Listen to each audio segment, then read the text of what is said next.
इसको आप कैसे देखते हैं? देखिए सर, एक बात आप समझ ले, बिल्कुल आपने बहुत सही बात कही है कि मुसलमान तबका जो होता है जब से आज़ादी से लेकर आज तक उसका इख्तिसाली हो रहा है, चाहे वो कोई हुकूमत हो, चाहे मरकज़ी हुकूमत हो, चाहे रियासती हुकूमत हो। आप देखिए 1857 में जब आज़ादी की जंग छेड़ी गई थी तो उसमें हिंदू भाइयों के साथ साथ मुसलमान भाइयों का भी खून बहा था, तब मुल्क आज़ाद हुआ था।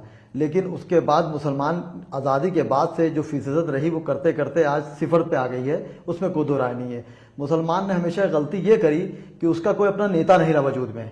आप देखिए भी पिछले इलेक्शन में बैकवर्ड जो था खिसक के बीजेपी में चला गया, आखिर बीजेपी में क्यों चला गया, इस पर एक सवाल निशान है। आखिर उनकी जो पार्टियां थी उन्होंने उसको गौर तवज्जो नहीं दिया, दूसरे इंसान उनको कैश करा लिया। जैसे पुरानी मसल दी जाती है कि दुश्मन के दुश्मन से दोस्ती करो तो फायदा होगा और डूबते को तिनके का सहारा दो, उनके लिए वही काफ़ी होता है। तो जब दलित खिसका तो बीजेपी को मौका मिला, आपने उसको मौका दिया, उन्होंने अपनी तरफ खींच लिया। उसी तरह मुस्लिम का रहा। मुस्लिम जिस पार्टी से बदनाम है उसके लिए जान देती है, लेकिन वही पार्टी जब इक़्तिदार में आती है तो उसी के समुदाय मलाई खाते हैं, ये सब जानते हैं। तो मुस्लिम समुदाय मैं देखता हूँ ज़्यादातर कुर्सी और मेज़ बिछाता रहता, कुछ नहीं है, क्योंकि उसकी वजह यह रही कि उसने कभी अपना एक लीडर नहीं माना। तो बीजेपी को एक मौका मिला तो मैं समझता हूं कि बहुत ज़्यादा मुखालफत ना की जाए।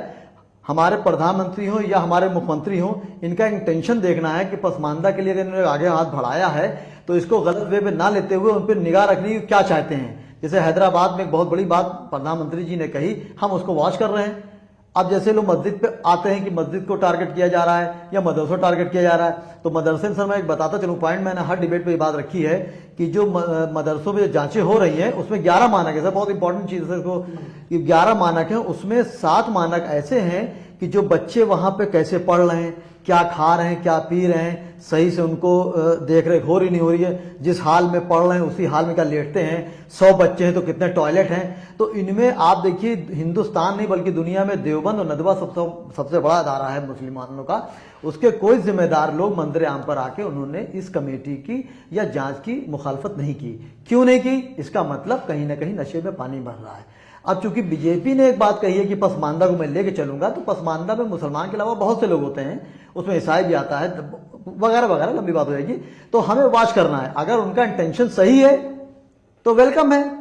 यानी इलियास जी, एक शोएब जी ये बताइए, इसका मतलब आपको कहीं ना कहीं भाजपा की शंका पे अभी शक है, आप अभी ये नहीं मान रहे कि वो एक सच्चे दिल से पसमानदा मुसलमानों के साथ में है, कहीं ना कहीं आप उनको भी देखना चाहते हैं कि वो सही में मदद करते हैं, सही में उनका ख्याल करते हैं या नहीं करते? देखिए सर, ऐसा है कि दानिश अंसारी साहब से कई मरतबा हमारी बात हुई ईदगाह वगैरह में, तो दानिश साहब ने एक बात कही और बीजेपी के जो यूपी के आपके अध्यक्ष हैं उन्होंने अपने अलग बयान दी 2 दिन पहले, लेकिन दानिश अंसारी साहब ने इस बात को साफ किया। तो देखिए मैं फौरन स्टैंड नहीं लूँगा कि अगर उन्होंने बात कही तो फौरन स्टैंड ले लूँ, मुझे उस स्टैंड को वॉच करना है। उन्होंने एक बात पहल कही है, निकाह चुनाव करीब है, उन्होंने बात कही है तो मुझे स्टैंड लेना है। क्योंकि आप ये देखिए कि पसमानदा खासकर मुस्लिम समुदाय जो है आज चौराहे पे खड़ा हुआ है। आप बताइए, ना सपा उनका सपोर्ट करती, ना बसपा करती, ना कांग्रेस, उसका कोई अपना वजूद ही नहीं है। बाकी हर जो समाज के लोग हैं उनका कोई अपना नेता है। आप राजभर साहब को देख लीजिए, 4 विधायक लेके वो कभी अखिलेश के ऊपर बरसते हैं, कभी मायावती बरसते हैं, कभी बीजेपी बरसते हैं। मुसलमान इतना ज्यादा होने के बाद भी उसका कोई अपना एक नेता नहीं है, कोई इमाम नहीं है। आप देखिए मस्जिद में जाए या मंदिर में जाए, लाखों हजारों लोग होते हैं, अगर वहां वो इमाम नहीं है या पुजारी नहीं तो आप बेकार हैं। तो ये कमजोरी हमारी है कि हमारे लीडरान चाहे मजहबी हो चाहे दुनियावी हो, इन्होंने कभी जोड़ के रखने की कोशिश नहीं करी। जब कोई आया मंदिराम पे तो उसने अपनी मलाई खाई। आप सपा में देख लिए, बसपा में देख लिए, इतने बड़े बड़े लीडर मुसलमान रहे, कभी उन्होंने पसमानदा की सोचा कि जमीनी काम कर दें, कोई काम नहीं किया। तो मुसलमान तो चौराहे पे खड़ा हुआ है। तो चूंकि आप दोनों नेता पसमानदा समाज से हैं, आप ये बताइए